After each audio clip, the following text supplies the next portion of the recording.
Good morning, everybody.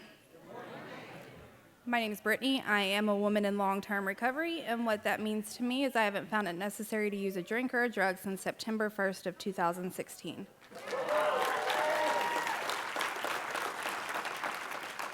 Before we get this panel started, there's just a few announcements that I want to make. First of all, welcome to the 2022 World Convention.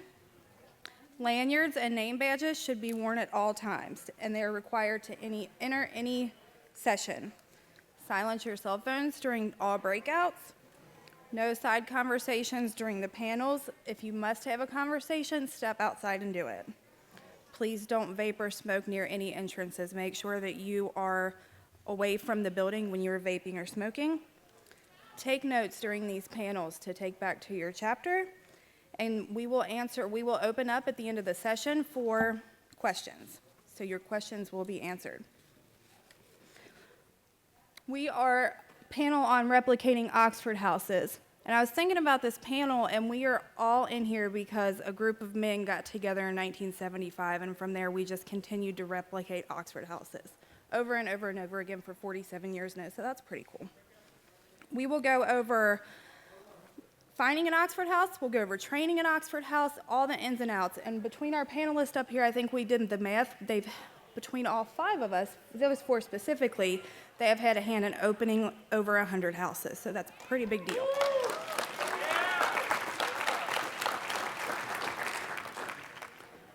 So our first panelist is Brent Erickson.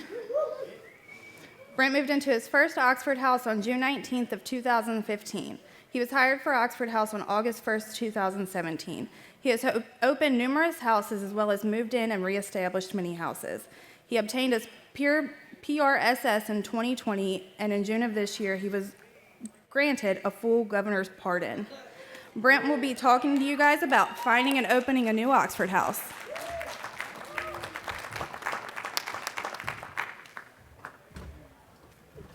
My name is Brent. I'm a person in long-term recovery, and what that means for me is I haven't used a drink or a drug since April 29th, 2015.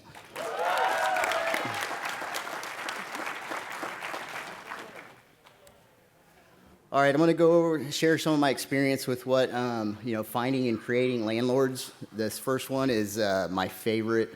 Is word of mouth, using the, other members, the fellowships and things like that. I find that when we get landlords from this area, they have kind of emotional stock in what we do. They have a heart for this. It's not just, a portfolio for them. They have a passion for, what we do as helping the next recovering alcoholic or addict.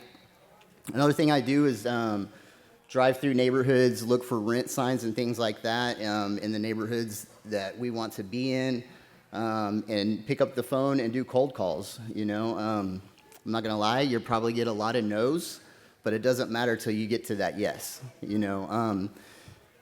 The other thing I have, Zillow, Trulia, the Realtor, those things on the internet. I have, it has different things where you can do searches for what areas, the size of the house, how many bathrooms, all that kind of stuff. That's kind of in my morning routine when I'm drinking my coffee every single day. I'm always out there looking, seeing what's out there, seeing what I can call on, getting these relationships established and looking in these areas for these homes. Local property management companies, I go through some of them sometimes and work with them, to help find local landlords and anything that they might have available out there. And that's one of the last things that I do. Once you find a landlord, what you're gonna wanna do is sell the Oxford House concept.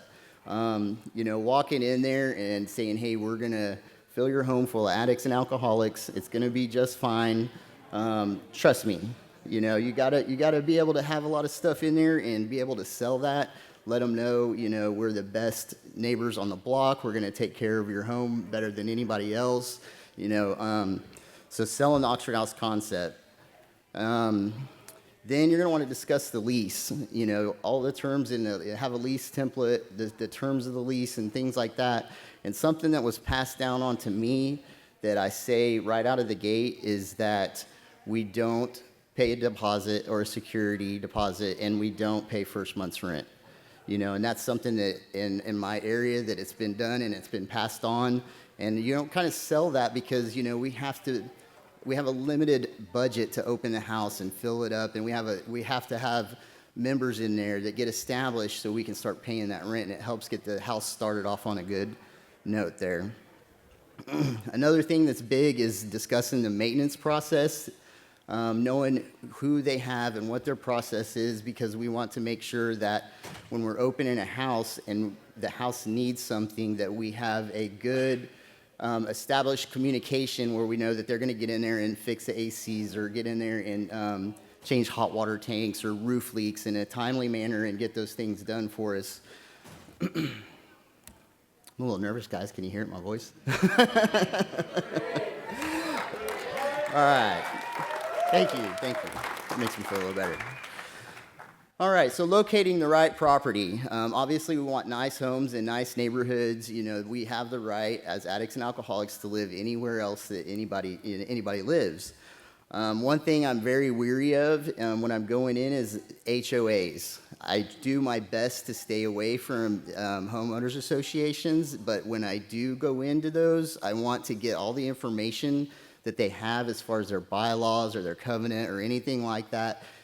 How active they are. Is it just dues so they can put some Christmas lights in front every year, or do they have major involvement in the neighborhood? So that's something to kind of look out for and, pay attention to what's going on in those neighborhoods that you're moving into. Making sure we have plenty of rooms for everybody in there, good spaces for doubles. And, I like to do mainly doubles and one or two singles. And then a common area is very important, because that's where we should be hanging out, the unity, the fellowship, having a good time. Making sure that there's enough where we can have, everybody be able to be seated and run a proper house meeting and things like that. And then be able to break bread in the kitchen and have a good time and cook and things like that. So we need to make sure that, we have proper common areas and proper parking. That's something in the neighborhoods too that we got to be careful of, is that, we don't want to, upset any of the neighbors and stuff. So, making sure there's plenty of parking in the driveway for the amount of members that you're opening the house for, or if it's a corner lot where we have plenty of extra parking along the streets and on the side. Public transportation, making sure that when, we're close in walking distance to public transportation, or, the subway or rail system or anything along those lines. So when we come in, and we have new members coming in, they're able to get to meetings and they're able to get to work and get to any kind of court things or anything they're involved with.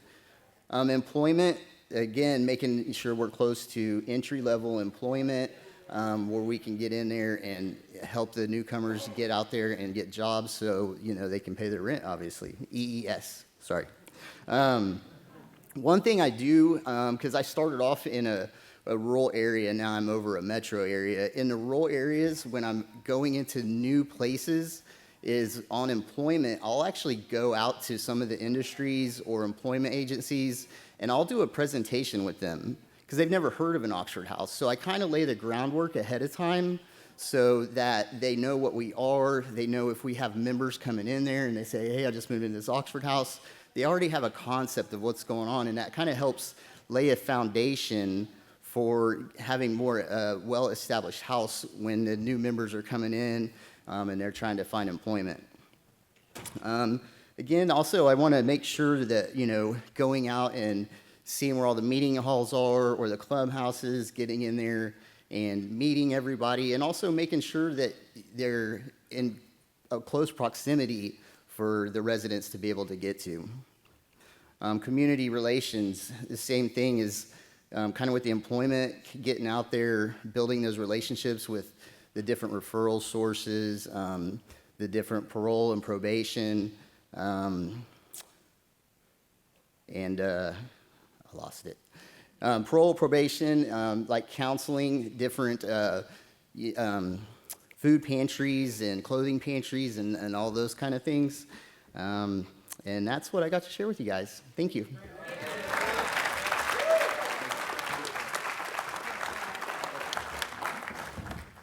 Okay, so we've located the perfect property, enough rooms. One thing that I did when I was brand new is I never got a house with enough parking. My house isn't, because people in recovery don't have cars, but they start to get cars when they move in an Oxford house. And the first thing that makes a neighbor mad is when you park in their parking spot. It does not go over well, so don't make those same mistakes. So we found the perfect house. What do we do now? Andrew Ward is going to tell you. Andrew started his journey in Louisiana, where he helped open an Oxford House as a member and fell in love with the service structure of Oxford House. He now works as an employee, opening houses across 5 counties in Florida. Andrew is a certified event interventionalist, and he sits on the executive board of the local recovery community organization.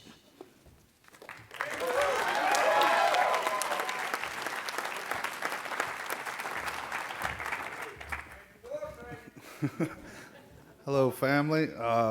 My name's Andrew. I'm a person in long-term recovery. And for what that means for me is I haven't found it necessary to use a drink or a drug since June 7th of 2018.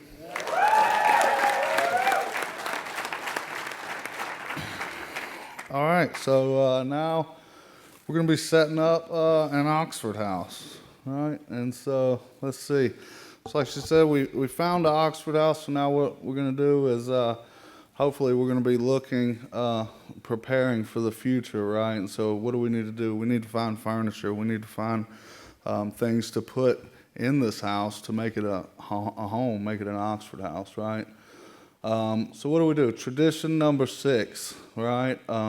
Ask the established houses, maybe for a furniture loan, maybe for a new house loan, right?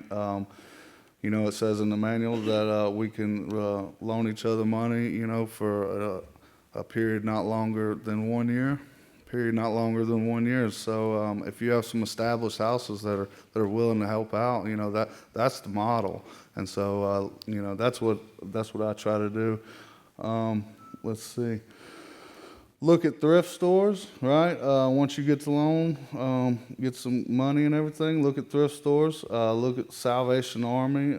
Look at auctions. One of my coworkers showed me Salvation Army auctions where you can get some really good stuff, very cheap, Will. Flea markets, Facebook, Craigslist, basically anywhere, you know, that you may be able to find some secondhand good furniture, even some newer furniture, you know, because we do want to have some good furniture. But look at places like that, you know. Use a furnishing checklist, right? So sit down, just like, you know, in recovery, we sit down and we may use a template from somewhere, and we write out a month plan, a 3-month plan for ourselves, right? We're going to follow that same thing. Use a furnishing checklist. So we don't forget anything, right? Because you hate to get in there and you get all the beds, you get all the couches, and you get everything, but now you don't have, you know, cooking utensils, right? So use a furniture checklist. Utilize a chapter storage unit, maybe a house's garage that's currently open, to store the furniture, right? Because you're going to be gathering the furniture in preparation for the opening of the Oxford House. So you know, use a storage unit or garage so that way it's there, and when opening day comes, it is there. You can just go get it and move it in, right? We're not running around trying to find everything day of, week of, and everything like that. Be frugal with the money that you receive from the house loans, right? Because it's normally a very limited amount of money, and so we want to be frugal. Use donations when possible. I know sometimes areas will update their furniture and just give the old furniture of their house to the new house. So if whenever possible, maybe try to do something like that. All right, so now it's moving day. What do? Set up a day and time so that everyone can be involved, right? Because you want the chapter, you want the HSC, you want newcomers, you want all that. It's a great time to get people involved, you know. Bring newcomers. Setting up a new house is a perfect time to foster unity and willingness to be involved, right? Because they see us getting involved. They see that we're building these relationships with one another. And I know that's part that I fell in love with, right? And I said, man, this looks like a family, and I want to be a part of that. Set up an agenda, break up into teams, right? Because I know on moving day, sometimes it can get hectic and we're all just running around. We need to put this here. We need to put that there. It can get hectic. So break up into teams. Team 1, y'all move the furniture. Team 2, y'all set up the furniture. And then everybody clean up.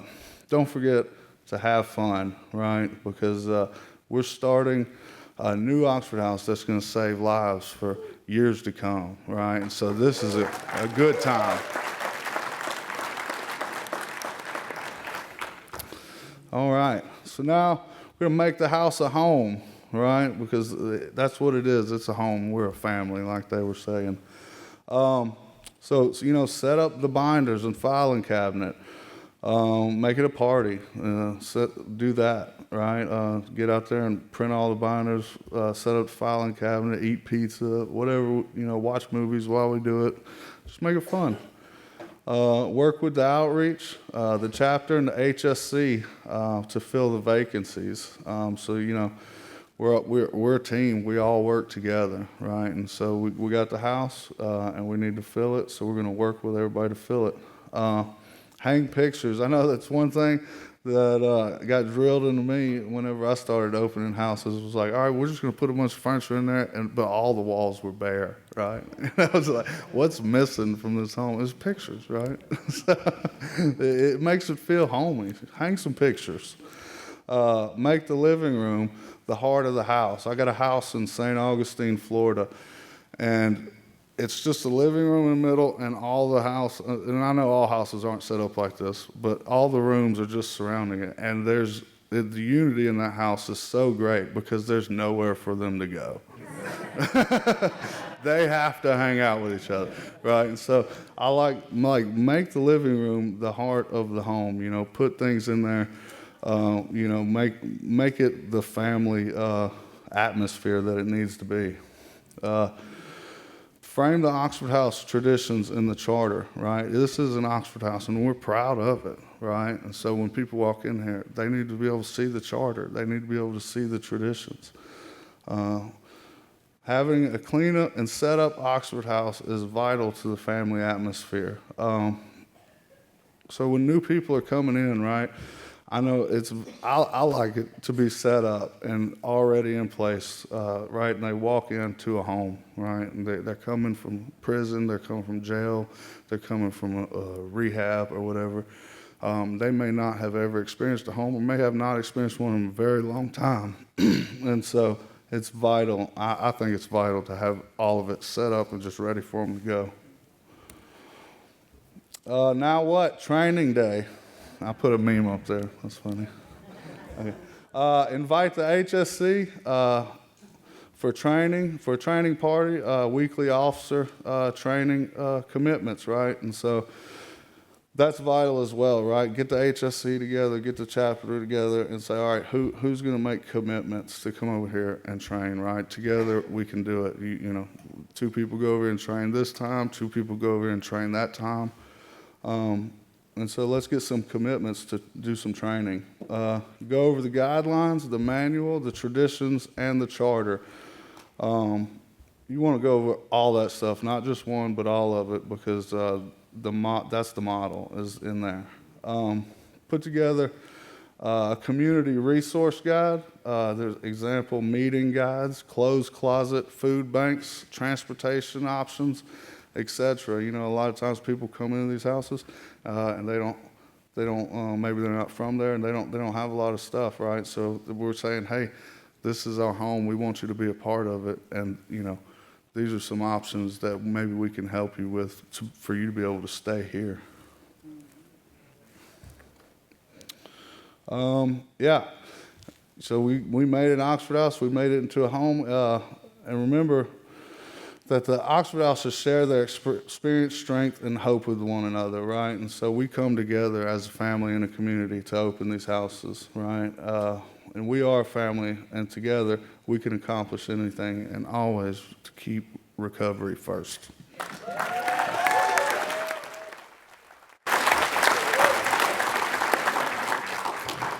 Thanks, Andrew. Setting up the Oxford House is such an important part of replicating the Oxford House.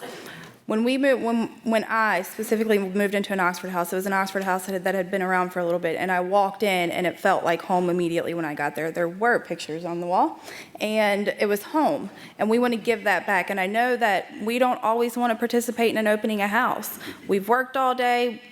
Nothing sounds worse than moving a bunch of furniture, but remember that somebody did that for you, and that's how we're all standing in this room right now, sitting, standing. Okay.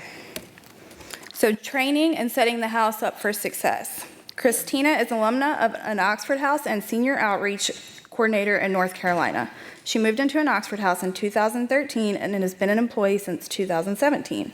Christina has assisted in the expansion of more than 23 houses in North Carolina. She is a certified peer recovery support specialist. In May of 2021, she graduated with an associate in applied science and human service technology, certificate in human services technology substance abuse. Presently, she is pursuing her bachelorette degree in human service at Lees McRae College. Christina Sanders.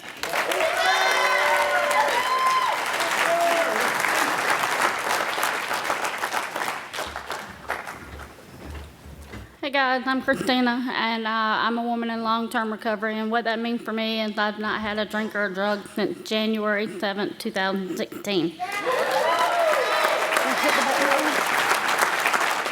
All right, so we're going to be talking about training and setting up for success. So ways to assist the house when they move in. A lot of times we ask core members from existing houses to move in, if that's available. In our area, a lot of times we don't have that, so we have a lot of outreach in North Carolina. We're grateful for that. So sometimes it could be an outreach worker that will move in, but most of the time we would like core members from other houses to move in. Or have them temporarily move in to help assist and teach the people moving in how to fill the beds. After the house has gotten up and running, periodically stopping by the house to make sure that build unity, like bring some donuts by, let's eat some, well, we're from the South, Bojangles, I don't know if y'all know where that is, but bring some Bojangles. Get the house together, let them know that they are unity, that we are a family.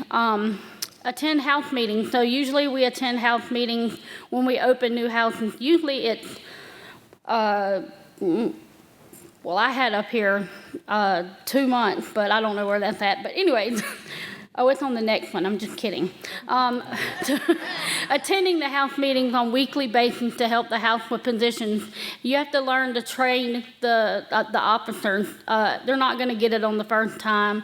And so you have to repeatedly go and help them learn the positions and be patient with them, because a lot of people maybe don't know how to read. They don't know how to write. I'm from a very rural area, and, and just give people the positions that they're comfortable with. Attend AA and NA meetings together. Like I said, break bread, build a relationship with the residents. The business meetings. So we attend house meetings for 60 to 90 days. That can be with outreach, housing services, chapter chair, anyone that can help assist that house with training. Because we just can't show up one time and then leave. They're not gonna get it.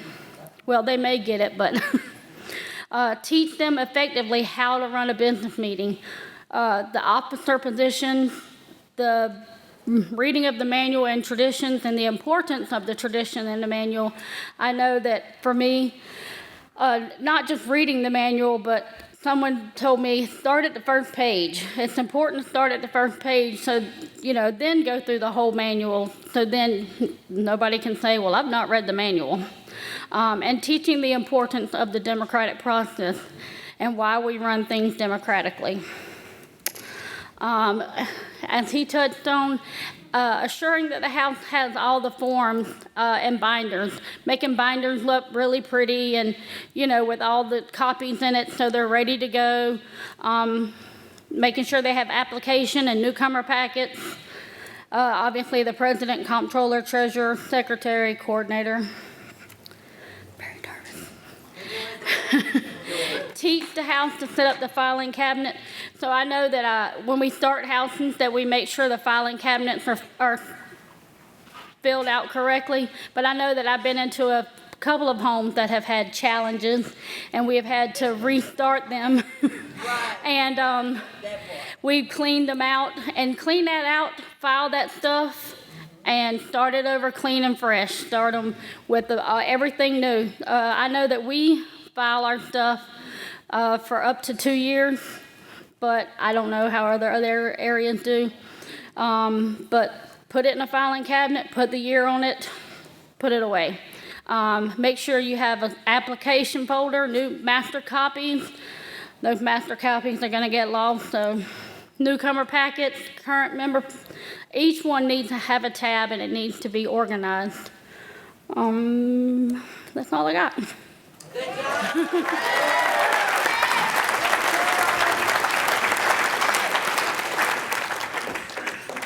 Our goal with opening new Oxford houses is to have them be completely self-sustaining. If we show consistency in the training, just like she said, 60 to 90 days, if we're in that house meeting, that gets through a little bit of the turnover that we may have in some of the houses, and we really get that piece where multiple members know what they're doing in the houses. So next we are going to talk about the best part about an Oxford house, right? Recovery and unity in an Oxford house. Zach Martinez was born in a small Hill County town of Junction, Texas. Before being hired by OHI out of San Antonio in January 2020, he spent 12 years working in the restaurant industry between Austin and San Antonio. He has served the Oxford House communities of Corpus Christi and Houston, and now works with the East Valley in Phoenix, Arizona. When asked what he enjoys most about being an outreach worker, his response was, helping houses and chapters create unity, leading to achieving stronger areas. This also led him to being the co-founder of the inaugural Arizona Walk for Recovery.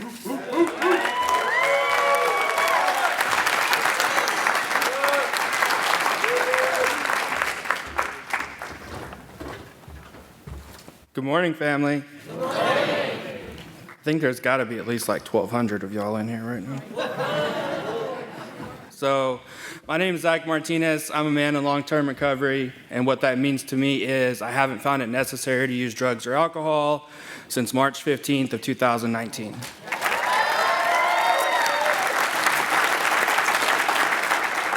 Also, so last year I spoke on a panel and I only spoke for 2 minutes, and I was thinking that they wouldn't put me on another panel, but here I am. So for all you future outreach workers that are sitting in this room, you don't get away with doing that and not having to be back up here. So today I'm going to talk with you all about what we do after we went out and found the perfect Oxford house with Brent. You know, maybe it has a saltwater pool in the backyard, a mini putt-putt, atrium in the middle. Sorry, I might be bragging about our Arizona houses right now. We went out with Andrew. We found the amazing furniture to fill the house up with, probably save some money there. Then Christina brought over the Housing Services Committee and the chapter officers, and we trained everyone up, and we had that first house meeting that may have lasted a few hours. So a lot of people think that after all of that, the job's done. I'm here to tell you that it's just beginning. Right? So now we're going to talk about how do we take this Oxford house and we turn it into a home. Oh, I got to do that? I am very technology challenged. I got it. All right. Yeah, I'm nervous, man, y'all. All right, so the first thing we're going to bring into it, we're going to bring some recovery into it, right? So we're going to go to meetings together as a house. That's a good space for everyone to not be out of their comfort zone. We got to go to meetings anyways. It gets you a chance to know each other better. Maybe you're going to learn something about your housemate also at the same time. After that, maybe we're bringing others that are out there to go with us to volunteer in the fellowships. There's lots of ways to do that. You can get involved. Maybe you're taking your house and y'all are going to meetings and saying, hey, we'll pick up the coffee, we'll sweep up afterwards. Christmas and Thanksgiving are coming up. That's a really tough time for us men and women in recovery. Maybe some of us are away from our family and things like that. Sorry, I'm going to take some water. I can hear it in my voice.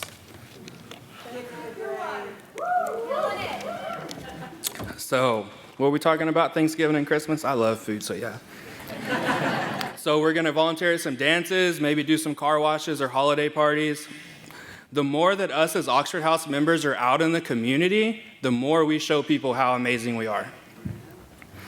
Now, recovery conventions. So, maybe someone in your house is on a planning committee for whatever fellowship is having their convention in town that weekend.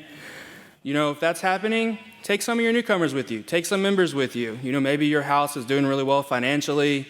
Y'all can sponsor for the whole house to go to the convention. That's another great way to bring unity, and you're also focusing on your recovery at the same time. H&I and presentations. So if you have these commitments, through whatever you do, maybe your sponsor has you doing an H&I, or you have an Oxford House presentation that one of your outreach workers has encouraged you to do. The more that you take members in your house with you, you're giving them the opportunity to be of service, and you're also showing them what it looks like, right? Because when people move into an Oxford House, the newcomers, they're looking at us, they're seeing what we're doing in our recovery. Are we going to meetings? Do we have a sponsor? Are we going and doing H&Is? Are we doing Oxford House presentations, and are we doing it the right way? Assisting the less fortunate, right? So some of us, unfortunately, we know what it feels like to be one of those who are less fortunate. It should be us out there giving back to them. Get with your chapters, your state association, your houses. I know that some of y'all's chapters probably sit on a pretty good chunk of change, right? So get together, maybe do some goodie bags, some hygiene bags, something like that. Just take some food out there, take some Oxford House pamphlets with you. You never know whenever that day might come that they'll be like, I remember when Oxford House came out here and served us food. Let me call that guy. And in my opinion, we could have a whole slide on including newcomers. So that is one of the most important things, if not the most important thing in an Oxford House. Just like in the fellowship rooms, the most important person is the newcomer. They're coming to us, they're trusting us to teach them the right way. It means they're also watching us. So how we handle stuff in the house, how we go about our recovery, in every aspect of our life, they're watching us, they're learning from us. So it's our responsibility to do it right. And then if we're wrong, we admit it and we tell them, right? So now we're gonna go to my favorite part. I like the unity. Where's my Arizona people at? We know we like the unity. Family dinners. So if your house or your area is not encouraging these right now, you need to get in your group chats after this. I need you up here looking at me right now. Tell them that when y'all get back from the World Convention, y'all are going to start having family dinners. It has always been one of the things I'm a firm believer in, that breaking bread builds strong Oxford houses, right? So your house is struggling, maybe y'all have some, not struggling, you have some challenges. Sorry, Jackson's not in here, is he? You have some challenges in your house, maybe some personality conflicts or something. When I get those phone calls, I always say, well, when's the last time y'all had a family dinner? Or what's the unity like inside of your house? You sit there, you get away from the Oxford House aspect. You sit there, you eat a meal together. Maybe y'all cook the meal together. Maybe you're like us, and we're not cooking and doing dishes, so we better order out.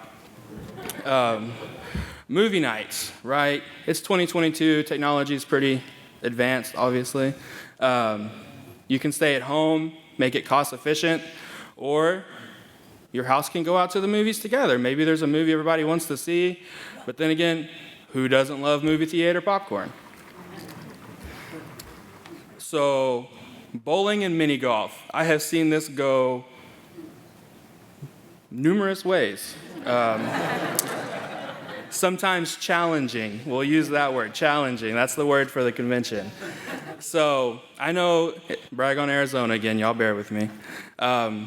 We like to roll 60 to 75 deep to a bowling alley and let them know that we're going to be there for a few hours and that we'll try to be as well behaved as we can. It's cool to do like the bowling and the mini golf, because maybe like your house or something, y'all can incorporate like, hey, the winner doesn't have to do the chore, things like that. Definitely, so now barbecue and cookouts. Is the weather nice?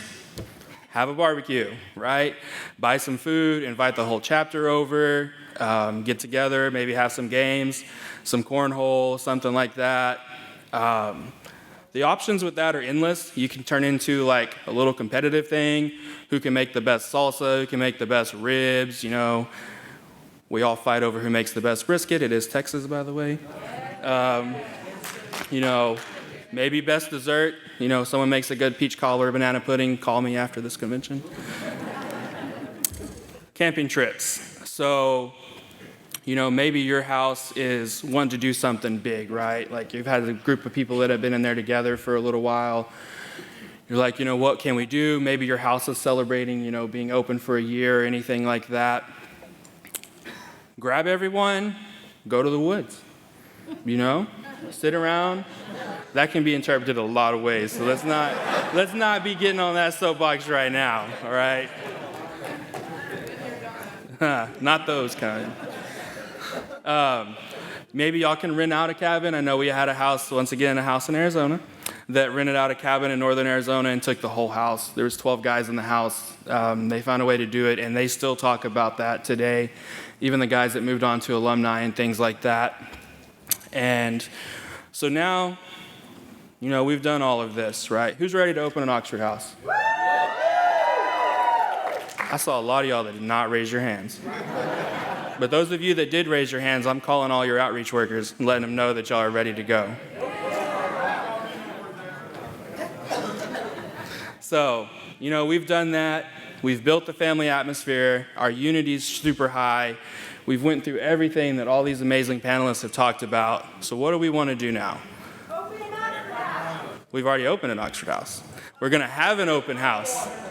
So we're going to open it, we're going to clean it up real nice. We're going to put all of our books and stuff out there.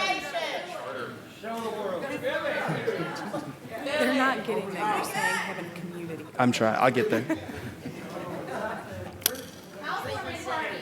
Close. Who said housewarming party? All right, so we're going to have an open house. We're going to invite people into the Oxford house who maybe don't know what an Oxford house is, or maybe some neighbors who are like, I don't know what that is. Why are they living next to us? And we're going to show them how beautiful our houses are and what we do in there. This is how we do it. These are our books. You know, this is our stuff on the walls. This is our whiteboard. This is where we put all of our chores and things like that. You know, so people understand more about what an Oxford house is and what goes on inside of it. Because a lot of people hear Oxford house and they hear men and women in recovery, and there's a little bit of a stigma on that. So each time that we have an open house, we take chances at knocking that stigma away. So, am I good? That's all I have for y'all.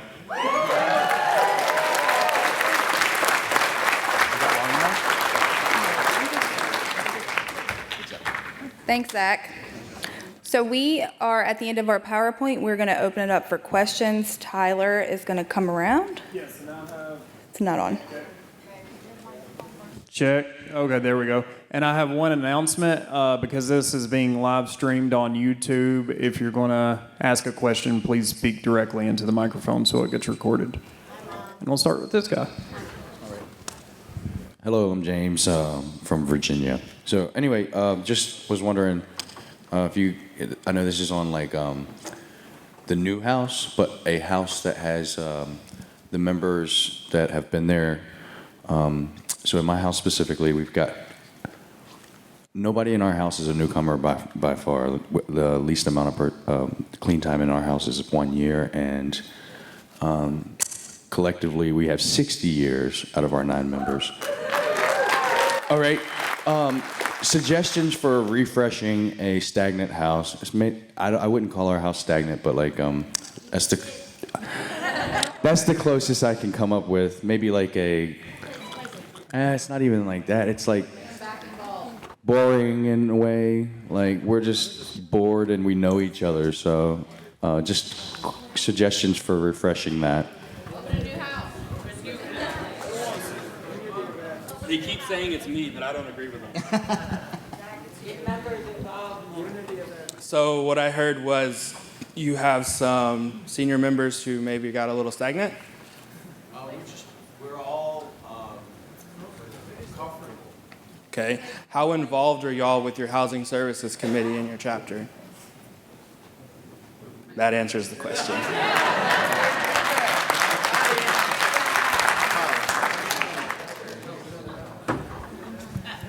Hey, so I know There is a World Council house inventory that I've seen floating around, and it basically has questions and answers. I'm like, are you doing this? How involved in this? And basically take an inventory on your house, right? And you see like what can we work on and what can we do better? And like this is where our house is at, and this is where we would like it to be. Where do you find that? Yeah, where do you find that? Where do we find World Council in general? I would see your outreach worker. I know it's on our website, like for our state. So just ask your outreach worker. They can probably find it for you. I was going to say a lot of times opening a new house in your area can bring excitement, and it might bring excitement to the existing houses. I was going to say something similar to what Christina just said. If you guys have that long in an Oxford house, you guys have lots to offer new people in recovery. So maybe it's time that a couple of you guys move out and start new houses, and that way you can help other people in recovery. Also, there's a World Council booth right out here, whoever was asking that question.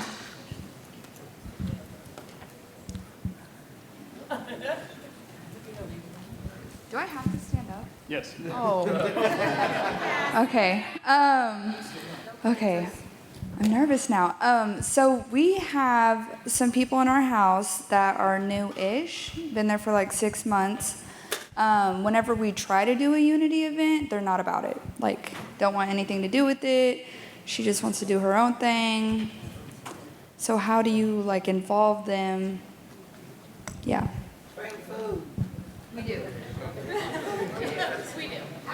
So we've done it at the house. We've done it Again? I know for us, when the interview process is done, you ask, are you willing to be involved with your Oxford house? You know, not only on the house level. A lot of times we throw that back in their face. You said yes here. Yeah, you signed up for this.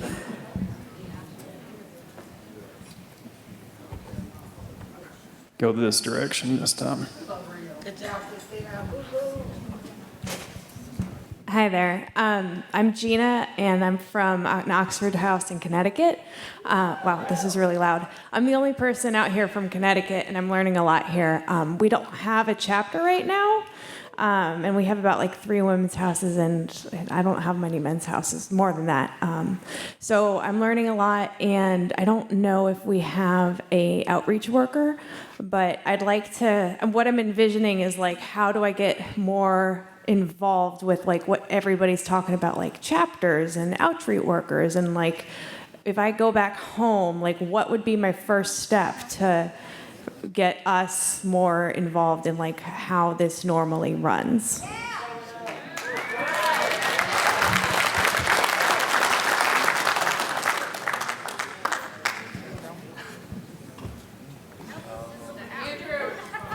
So I'm sorry, on your question, you want to know how to open more houses, or how do you go about getting more in Connecticut? So, like, we don't have a chapter right now, we don't have an outreach worker, like, how do I start that? How many houses do you have? Maybe under 10, between like 8 and 10. In the entire state? Okay, so the chapter manual says that you have to have 3 houses that are all within 100 miles from each other. Do you know if that's the case? Yes? I'm not, okay. So you guys have enough to create a chapter. There's also outreach workers up there that I'm sure that would love to assist you. If you want to come see me after this, I'll point you in their direction. Yeah? I'm going to go this way now.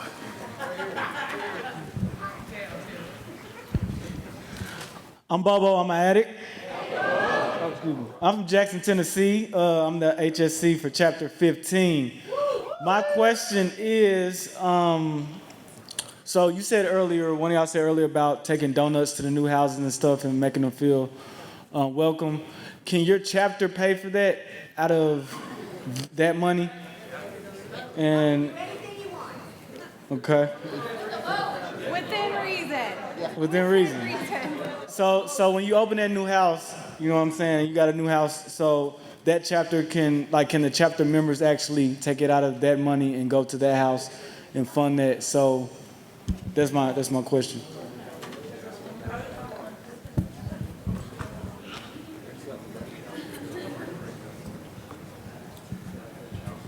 So when finding a house, I like to get the chapter involved.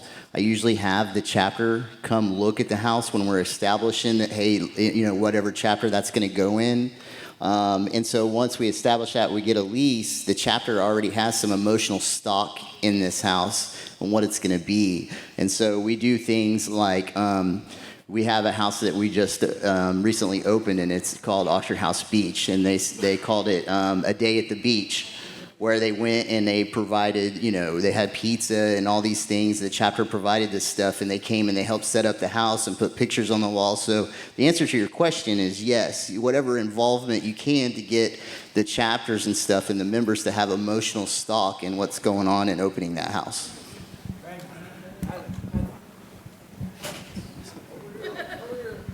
Get it when you can.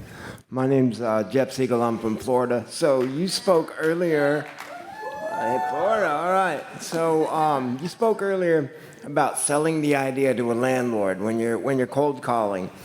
Can you give some examples of that? And also, you talked about talking them into no deposit, no first month. Can you give some examples of strategies on that?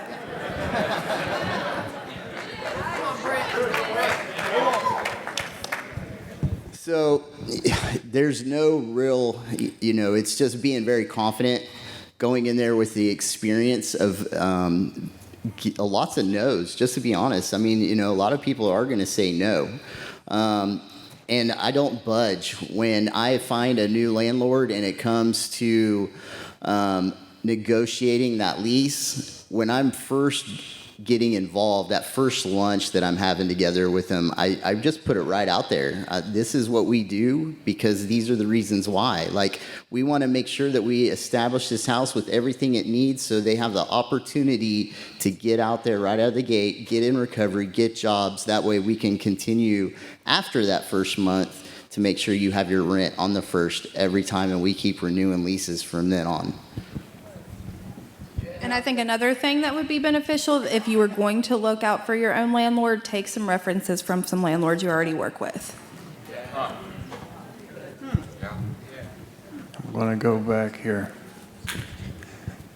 I really like the participation in this crowd. This is fun.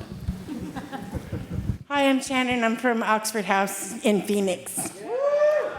My question is, how long do you have to be in Oxford House to open a new house?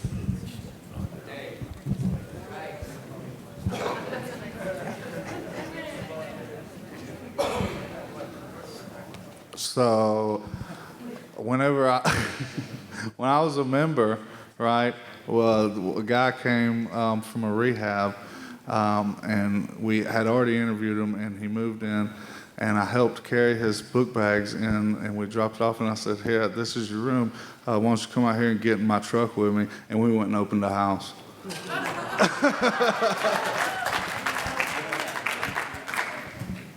Did you mean physically open the house as a core member, or just opening like he was saying? That and in my house, I'm one of the first ones that moved in there, and in October it'll be a year. So I'm looking for a house and opening that house. So I don't think that there's no set amount of time that you have to have. It's when you're ready to make that. It's a big commitment to open a house, and you have to make sure that you're sound enough in your own recovery that you are able to make that commitment. Check. And a working knowledge of the Oxford House model. Let's go, Jill. Is it time? Oh, hi, I'm Jill. I'm from Austin, Texas, and I'm opening a house on October 1st. And my question is, should we have the new members that we accept, like over the phone, should we have them move in on opening day?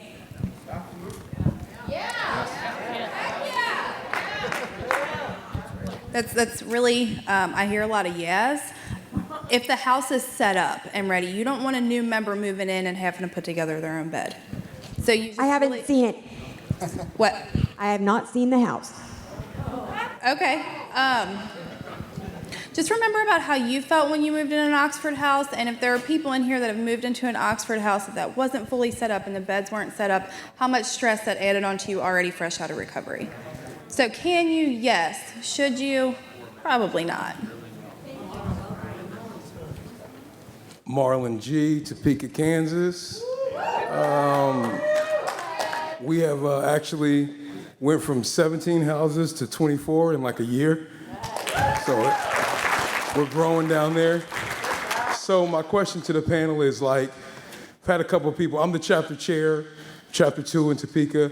We had a couple issues where we have some people coming in who are struggling with, addiction, and some of their main situation though is, probably med diagnosis type stuff. And so, it gets a little like that principles over personality thing, and like maybe this guy's, not being combative, but he's on a bunch of different meds, and like, dude, where's the spoons? Like, why do you have all the spoons? And really good people though, you know what I'm saying? Like really wanting to, where is you draw the line when people, they're not disruptive, but people are a little bit uncomfortable. We run into that. Like just wanted to throw that in there, see if you can give a little insight.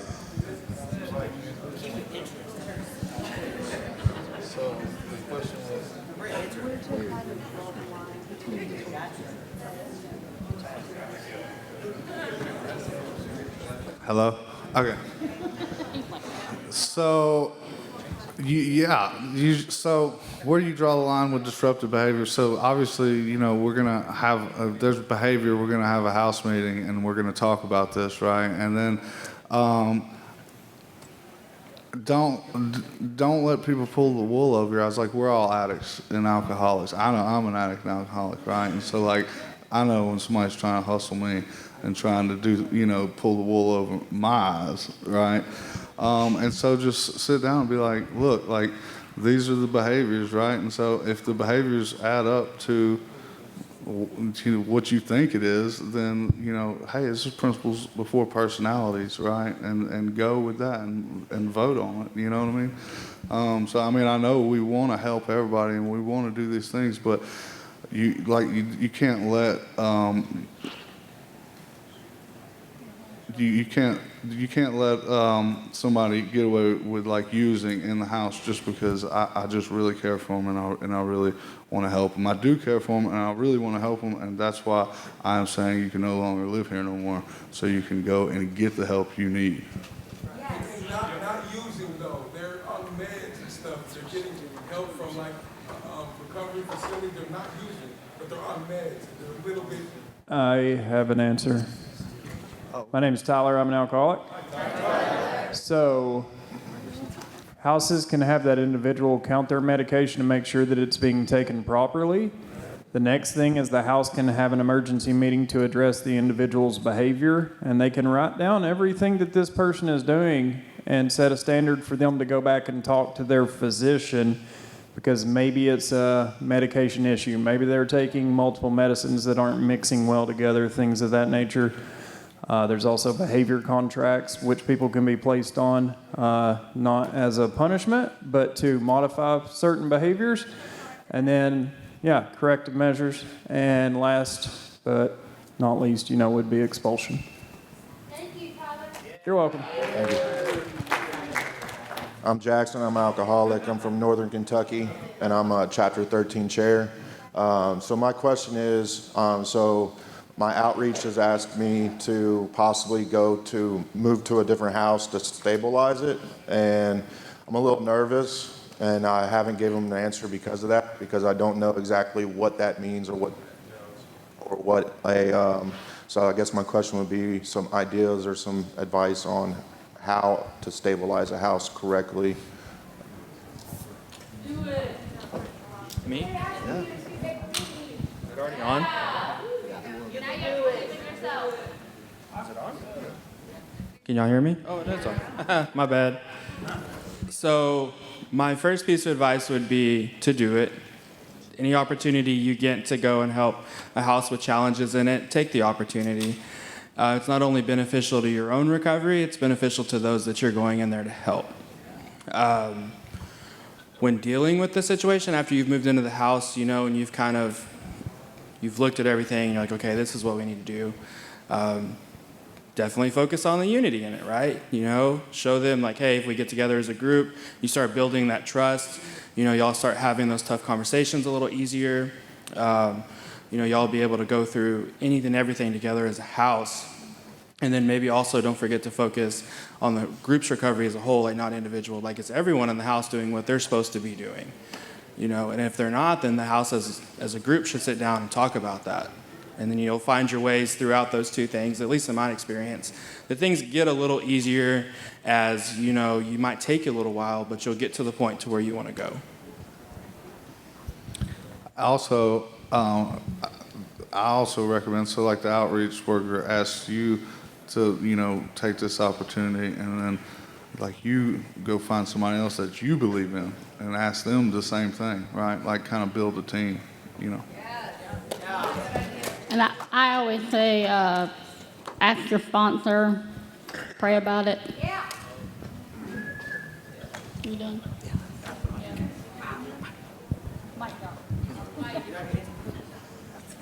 I think we got time for one more. No, we got about 15 minutes. Hello. Thank you. My name is Topher. I'm Vice Chair of South Carolina. Hey, Topher. God willing, we'll be opening our state's first Daddy and Me house on October 15th.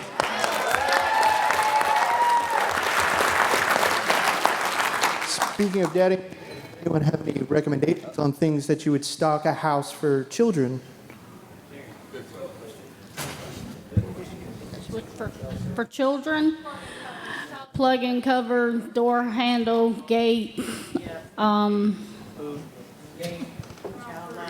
game, child lock, lock, and lock.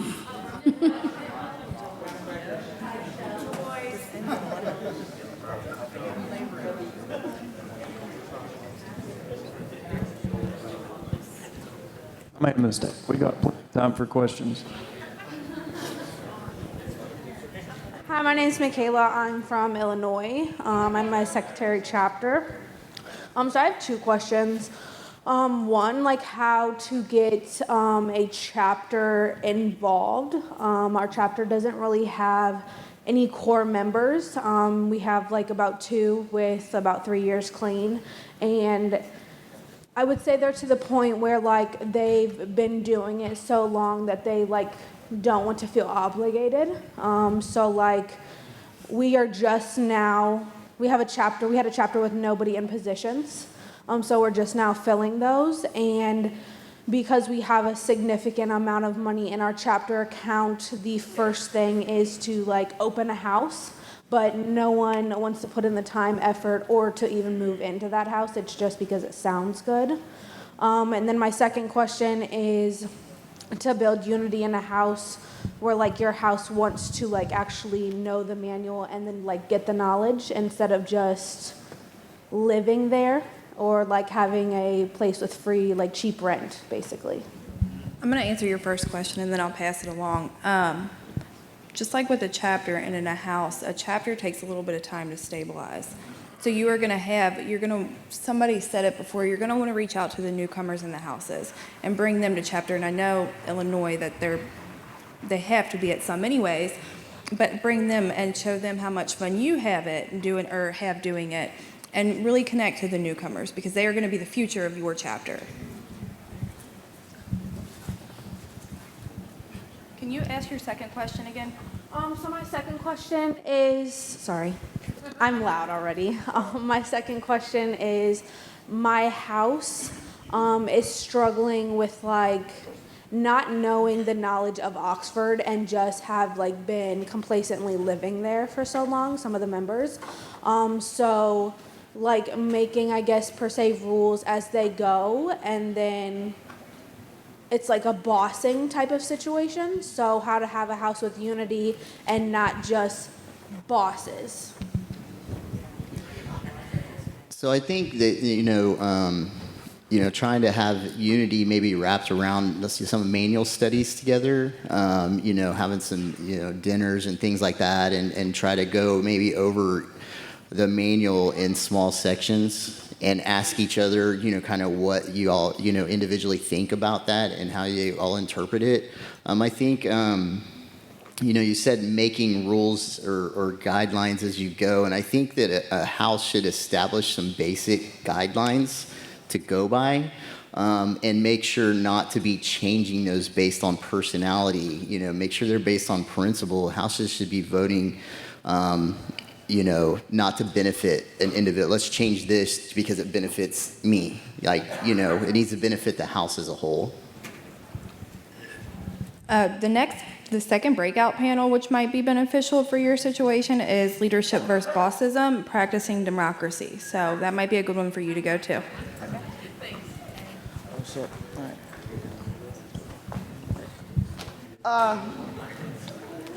Okay, so my question is, my name is Emma. I'm from Kansas. I'm super nervous right now, so bear with me.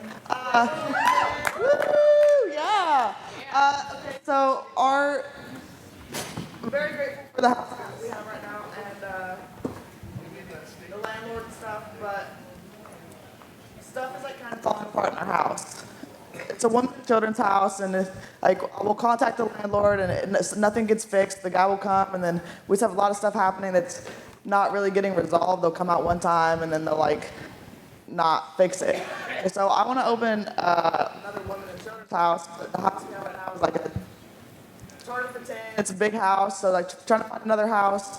I was thinking, is there a way you can split up, take that house and split it up into 2 different houses? Or, because it's really falling apart. It's sometimes it gets real stressful to live there because the tub will be leaking and flooded downstairs, or it's just one thing after another with the house, which causes all of us a lot of stress because for a while we couldn't get a hold of our landlord, and then now that we can get a hold of her, we don't really, there's no resolve with it. We got stuff, windows leaking, the tub fucking up, messing up.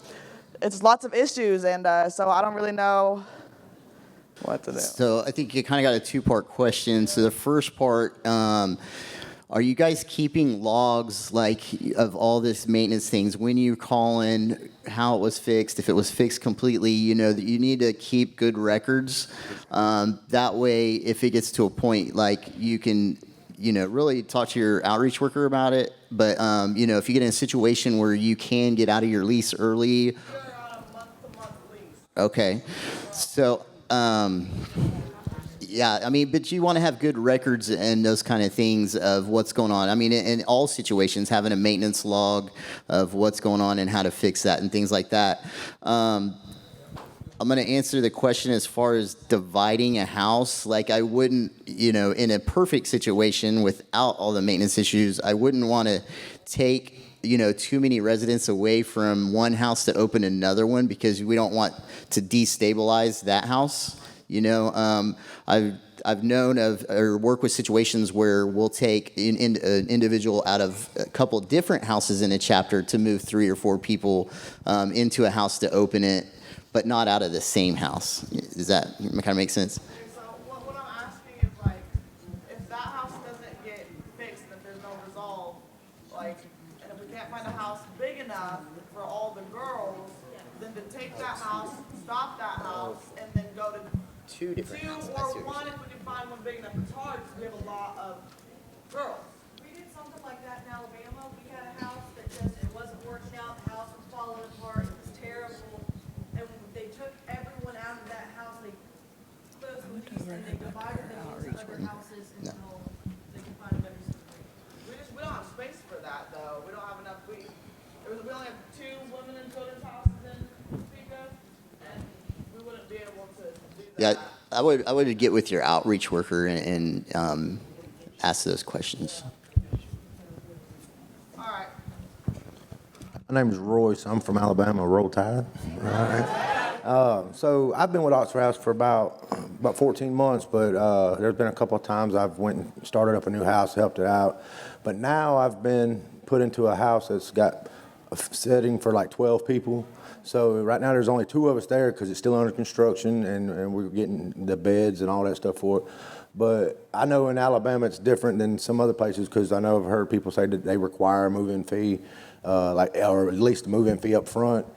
But with this house, when we get it started on the 1st, the rent is probably like that at a lot of other places, but for our area, $4,300 a month rent is like double the amount that we're used to paying. So I know we need to fill in the beds quick. So with that being said, would you find it more beneficial for the house to try to fill up the beds quicker, and even if they don't come in with no money, or require a move-in fee? Because sometimes it takes people a week or two to come up with a job and stuff. But I feel like with that much rent, like maybe we should bring in money with the people without hurting the Oxford House name. That's my question. All right. So go Tigers. And no. No, but that's a good question. So that's something that you would sit down and talk with the people that y'all are doing the interviews with. But I will say that whenever we started opening houses in Florida in my area, I can tell you 98% of people that came in did not have any money, and we survived, and we got ahead. And I'm not saying that that's what everybody should do across the country, but I'm saying, it will work if you run by the model and hold people accountable and say, this is what we expect of you, right? This is what you said you were going to do in the interview, and we hold them accountable to that. It will work. So something that I've always kind of used when it comes to that is an empty bed has zero chance of bringing any money into the house. At least if there's a warm body in there, there's a chance they can go out and get a job and start bringing some money into the house. And then something that Paul Malloy said, like when I attended my first World Convention a few years ago, that sticks with me, is to fill those damn beds.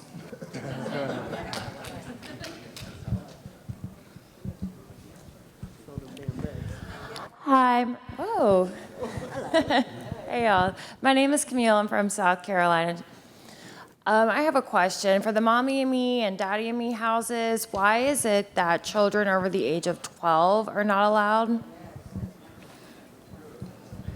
That's typically a state guideline, state by state, and that's ultimately what, in Kentucky, it's a little different. Indiana, it's a little different. It's different from state to state.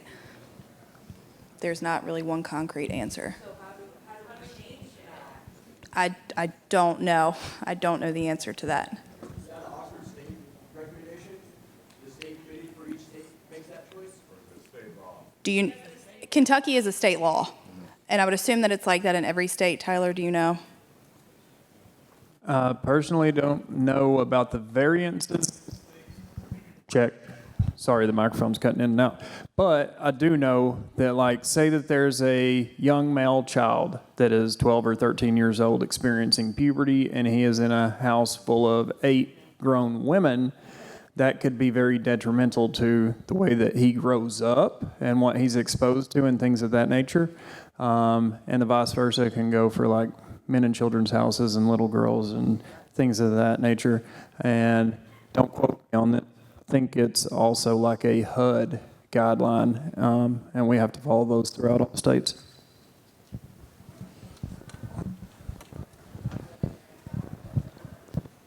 Hi, everybody. I'm Harold. I'm Outreach for New Jersey. My question was, I like the cookout and the barbecue and the open houses. I've dealt with a lot of... Hello? Okay. I've dealt with a lot of troublesome neighbors. They call the cops a lot or call the city for your grass being a centimeter too high, things like that. What would you guys recommend to help deal with neighbors like that?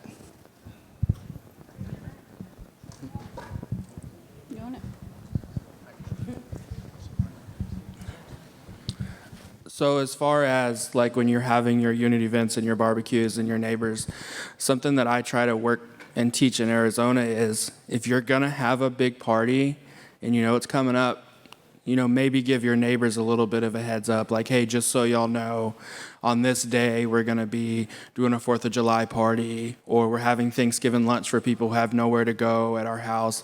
And just giving them a heads up, sometimes it helps smooth that out to where they're like, okay, thanks for letting me know. And then, you're kind of building that relationship going with them and things like that. To your second part about like you're grasping too high on your neighbors, if there was a solution to that, I wish someone would let us know, because that happens all over the country. It's just about being a good neighbor and showing them that, we deserve to be there like we do, and that we do things right. And it takes a little bit of time, but the more that you do the right thing, the smoother those relationships will end up becoming. And I was going to say, I always say, one year in Wilmington, North Carolina, they had a July 4th party. And I showed up, and I was the only outreach worker that was there. And there was like 200 people there. And they had gone to every neighbor and let all the neighbors know that that's what they were doing. And then they had someone out there directing traffic. And it went very smoothly. I was really, really shocked. And, they were gone by dark. So if you let the neighbors know, a lot of times you don't have the police called on you. Hi, my name is Nicole Gamble, and I'm opening a new house in just a week in Kansas City, Kansas. Thank you. So I'm kind of nervous about it all. So we only have one women's and children's place in Chapter 9 in Wyandotte County. There's several houses in Johnson County, Overland Park, stuff like that.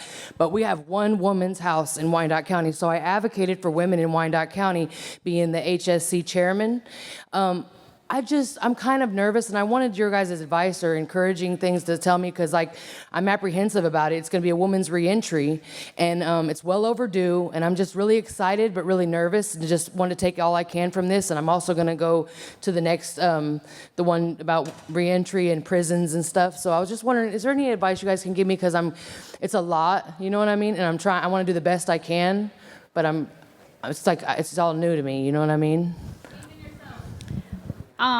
Women's houses can be challenging, but if you make it homey and welcome and exciting, they will come.